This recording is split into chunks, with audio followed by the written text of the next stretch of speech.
Баршаңызға сәлем. Бүгін біз жалпы Қазақстан тарихынан 6 сынып түрік қағанаты тақырыбын өтетін боламыз. Жалпы түрік қағанаты бізде 552-603 жылдар аралығында өмір сүрген мемлекет. Жалпы осы қағанаттың жалпы қалыптасу тарихы, гүлденуі, шарықтауы және екіге бөлу туралы оқиғалармен таныс болатын боламыз. Қағанаттың құрылуы және тарихи маңызы.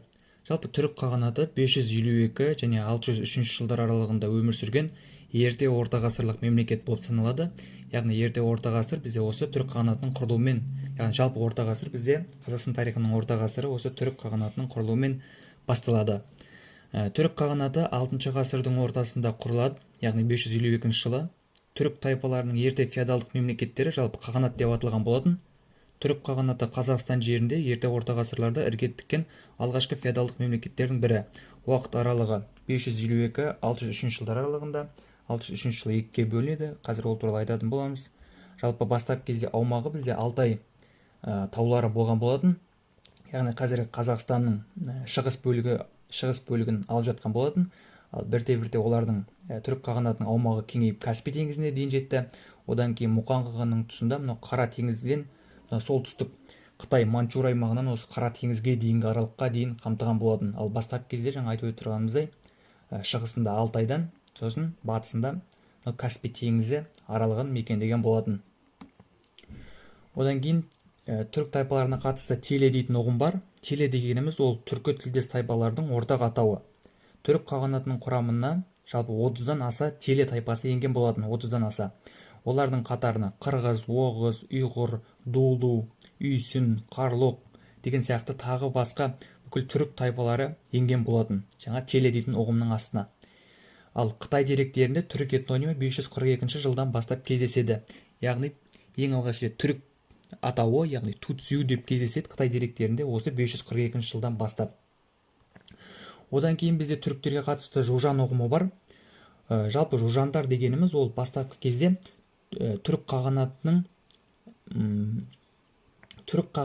салық төлеп отырған қағанаты болды. Яғни Қытай деректері бойынша түріктер 6 ғасырдың ортасына дейін, яғни түрік қағанаты құрылам дегенше осы авар немесе екінші атауы жужан қағаны үшін темір өндірген, яғни түріктер жужандарға бағынышты болған. Жужан қағаны анағұйдың менің темір қорытатын тұтқыным деп түріктерге айтқан сөзі бар. Бұл сөз арқылы түріктердің кәсібінің темірмен айналысатыны туралы, сонымен қатар жужандарға бағынышты болғандығы туралы аңғарсақ болады. Соны картаға қарап отырсақ, жужан қағанатының аумағы берілген, ал оның солтүстік бөлігінде түрік атауы берілген. Яғни Алтай тауында бастап кезде түркілер мекендеп осы жужан қағанаты үшін темір өндіргенін айтсақ болады. Одан кейін жалпы түріктердің билеушілері бар. Ол билеушілерін қағандар деп атады. Мектеп бағдарламасында айтылатын қағандарына бізде Бомын, Мұқан, Қара еске және Іштемей қағандар айтылады. Енді осы әр қағанға жеке-жеке тоқталып өтсек, алғашқы қағаны Бомын қаған. Жалпы түрік қағандары Ашина руынан шыққан, яғни Ашина деген сөз киелі қасқыр деген мағынаны білдіреді. 545 жылы Қытай елшісі саяси байланыс жасау үшін Бомын қағанға келеді. Осы Қытайлардың ықпалына сүйенген Бомын қаған 552 жылы Жужан немесе жаңағы авар қағандығын талқандап 552 жылы өзін Елхан деп атаған болатын. Яғни түрік қағанатын құрып, түрік қағанатының ханы немесе Елхан деп аталған болатын. Осылайша олар жужандарды жеңіп тәуелсіздігін жайлаған болатын. Одан кейін Қара еске қаған ол 552-553 жылдар аралығында билік құрған, 6 ай бойы. Бомын қағанның үлкен ұлы, оның тұсында бізде түріктер Архонның жоғарғы жағындағы Букрат тауларында жаңағы жужандарды екінші рет жеңген болатын. Одан кейін Мұқан қаған билік құрады. Мұқан қаған 553-572 жылдар аралығында билік құрған түрік қағаны. Бомын қағанның кіші баласы. Мұқан қаған тұсында түріктер жужандарды түпкілікті жеңеді. Және де түріктер жужандарды жеңгеннен кейін олардың аумақтарын жаулап алып, бүкіл ұлы даланың қожасына айналған болатын. Сонымен қатар орталық Азия мен Сібірді бағындырады Мұқан қаған. Қытай билеушілері түріктерге жібек матамен салық төлеп тұрған. 555 жылы түріктер Арал теңізіне дейін жетті. Ол Мұқан қағанның тұсында болған оқиғалар еді. Одан кейін Іштемей қаған. Иштемей ол Бумын қағанның інісі, дарынды қолбасшы болған. Оның тұсында Қазақстан Орта Азия аумағын бағындырып, Еділ мен Солтүстік Кавказға шықты. 568 жылы сауда жағдайына байланысты Иран мен Византияға елшіліктер жіберді. 568 жылы Византия түріктер Иранға қарсы одақ құрды. Осы Иштемей қағанның тұсында және 563-567 жылы Ефталиттермен соғысып оларды жаулап алған болатын. Енді қазір осы Византия мен елшіліктер туралы қазір айтатын боламыз толығырақ. Енді одан кейін бізде жалпы түріктердің аумағының кеңеюі туралы айта кетер болсақ, 6 ғасырдың 70 жылдары түрік қағанаты солтүстік Кавказ бен Қара теңіздің солтүстік жағалауына дейін үстемдік еткен болатын. Яғни картада қарап отыратын болсақ, мынау понт, яғни осы жақтағы Қара теңізге дейін, Қара теңіздің солтүстік жағалауына дейін, сонымен қатар мынау солтүстік Кавказ аймағы, мына жердегі Армения, Грузия сияқты мемлекеттер осы солтүстік Кавказ аймағында орналасқан. Осы солтүстік Кавказ бен Қара теңіз аймағынан жаңағы Алтайға дейін кеңейеді. Ол 6 ғасырдың 70 жылдары. Одан кейін бізде түрік қағанаты Манчжуриядан Босфорға және Сібірден Парсыға дейінгі аумақты алып жатқан болатын. 6 ғасырдың 60 жылдары түрік қағанаты Қытай, Византия, Иран мемлекеттерімен өзара қарым-қатынас жасады. 7 ғасырдың екінші жартысында түрік қағанаты Қытай, Иран, Византия елдерімен терезесі тең өмір сүрді. Яғни карта қарап отыратын болсақ, Қытайлардың оңтүстік шығыс бөлігінде мынау империя Суй, яғни Қытай империясы болған болатын. Ал оңтүстік батыс бөлігінде мынау ирандық Сасани әулеті басқарған Иран мемлекеті болған болатын. Ал олардың шығыстағы көршілері, батыстағы көршілері Византия империясы, ал оңтүстігінде Тибет аймағы болған болатын. Осылайша түріктер бізде Қытаймен, Иранмен және Византиямен жақсы қарым-қатынас бастапқы кезде жасаған болатын, яғни сауда байланыстарын жасаған. Одан кейін Ұлы Жібек жолының дамуына келер болсақ, бізде бұл оқиға бізде мынау түрік қағанаты, Иран әулеті, жаңа Сасани әулеті және де Византия империясының аралығында болған оқиға. Яғни бұл жерде 568 жылы, яғни Иштемей қағанның тұсында түрік елшісі Соғдылық Маниях Византияға түрік қағанатының елшілігін бастап барады. Яғни мынау түрік қағанатының Иштемей өзінің елшісі Манияхты қасына бірнеше нөкерімен осы Византияға жібереді. Яғни сауда қатынастарын дамыту үшін, немесе саяси байланыс жасау үшін. Ал Византиядан оған жауап ретінде 568 жылы Византия елшісі Зимарх түрік қағанатының ордасында болды. Кейбір деректерде Иштемей қағанның атауы Дизабул деп те кездеседі. Осы Дизабулдың сарайына келіп, Зимарх екі халық арасында бейбіт саяси байланыс орнатылған болатын. Сонымен қатар бұл байланыстың арасындағы маңызды нәтиже ол осы екі мемлекеттің арасында Иранға қарсы одақ құрылған болатын. Түрік қағанаты мен Византия мемлекетінің одақтасуы және түрік қағанаты мен Византия Ұлы Жібек жолындағы саудаға байланысты Иранға қарсы одақ құрған болатын. Одан кейін түріктердің әлеуметтік құрылымына келер болсақ, жалпы қаған ол Ашина әулетінен шықты. Ордасы жаңағы айтып отырғанымыздай Алтайда орналасты. Билік мұрагерлік пен ағадан ініге беріліп отырды.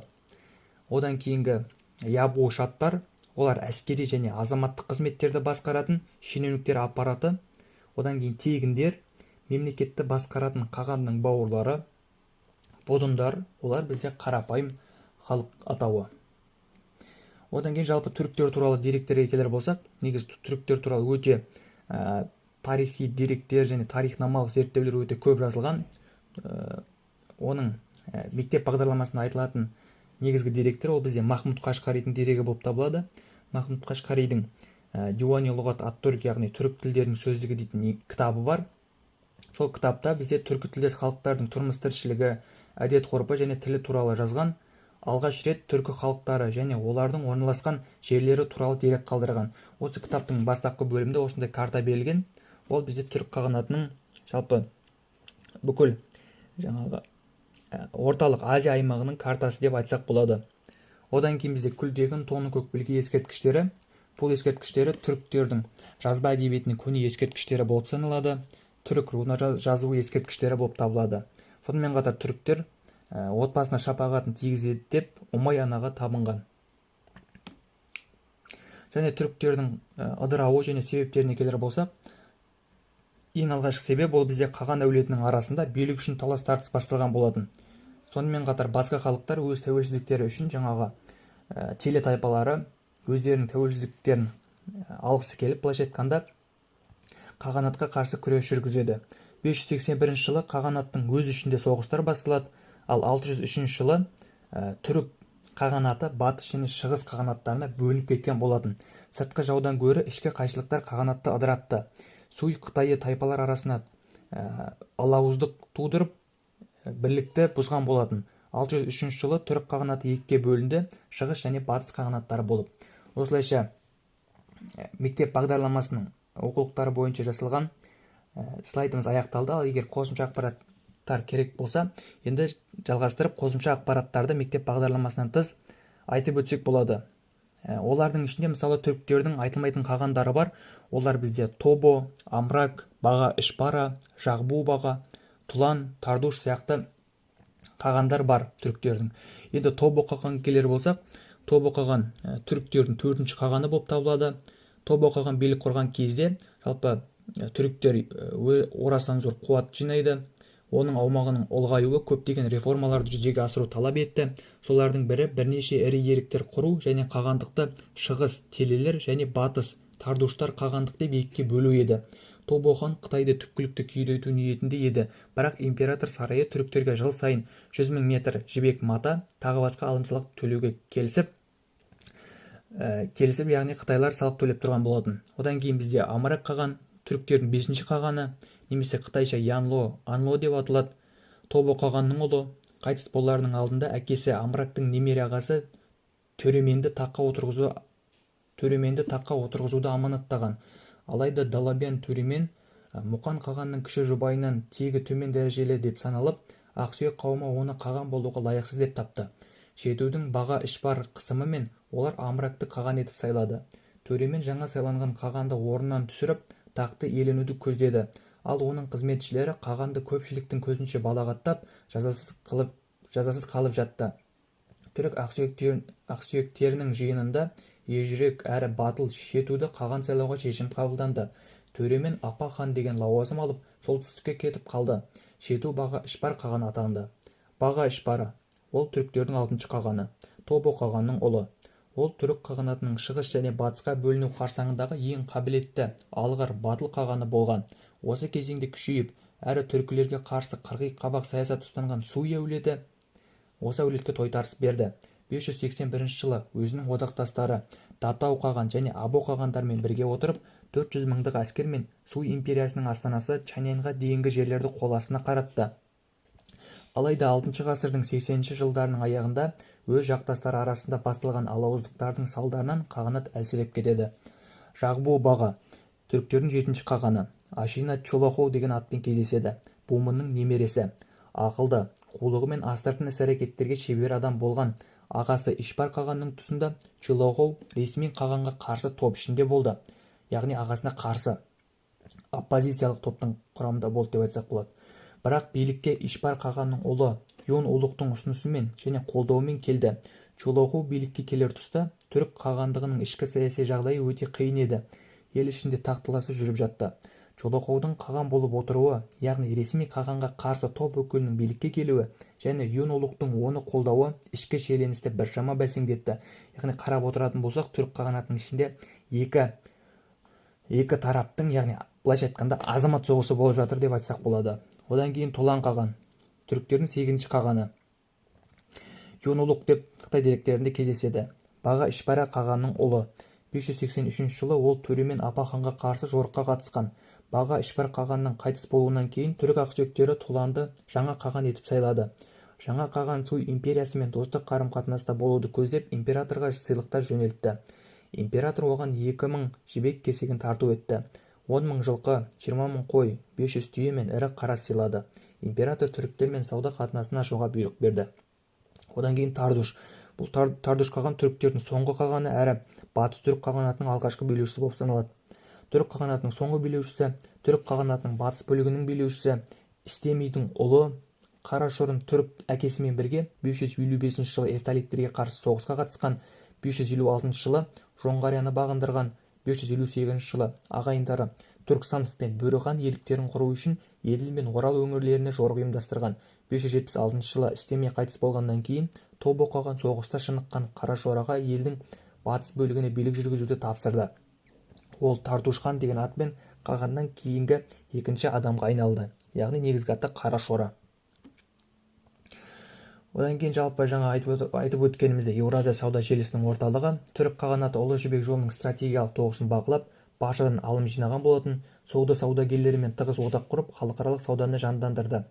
Қағанат Византия мен Қытай арасындағы дипломатиялық делдал рөлін атқарды, жібек саудасын монополиялауға тырысты. Яғни бұл туралы бізде Византия тарихшылары Менандр Протектор сияқты, Феофилос Симакота сияқты тарихшылар осы түріктер мен Византия арасында қарым-қатынастарды жазып өткен болатын. Одан кейін түрік халықтарының бірлігі, ортақ тіл, жазу және мәдениет негізін қалап, бүгінгі 40-тан астам түркі халқының рухани бастауына айналды. Яғни жаңағы Орхон Енисей жазбалары, Күлтегін білге ескерткіштері осы түрік халықтарының бірлігін айғақтайды. Одан кейін мемлекеттік дәстүр кейінгі шығыс түрік, батыс түрік, қарлық оғыз қағанаттарының саяси үлгісі болды. Яғни бұлар түрік қағанатының былайша айтқанда түрік қағанатыны ыдырап орнына келген қағанаттар болған болатын. Орхон жазба ескерткіштері ЮНЕСКО мұрасына енген Күлтегін мен білге қаған жазулары ең бай тарихи дерек болып саналады. Осы дерек арқылы біз түрік қағанатының соғыстарымен, жалпы қағандарымен танысатын боламыз. Қорытындылай келе, ұлы дала тарихындағы орны жоғарыда көк аспан, төменде қара жер жаралғанда екеуінің арасында адам баласы жаралды деген ол бізде жаңағы Орхон Енисей жазбаларында кездескен болатын. Алғашқы мемлекет Еуразия даласындағы ең алғашқы жазба деректері бар ұйымдасқан түркі мемлекеті болды. Геосаяси күш Қытай Византия парсына теңгерімде ұстаған стратегиялық империя. Мәдени мұра, тіл, жазу, дәстүр арқылы бүгінгі түркі әлемінің іргетасын қалады. Жалпы түрік қағанаты 552-600 жылдар аралығында өмір сүрген ұлы дала мемлекеті болып саналады. Осылайша біз бүгінгі түрік қағанаты тақырыбына түсірген дәрісімізді аяқтаймыз. Сұрақтарыңыз болса жазып кетсеңіздер болады. Сау болыңыздар.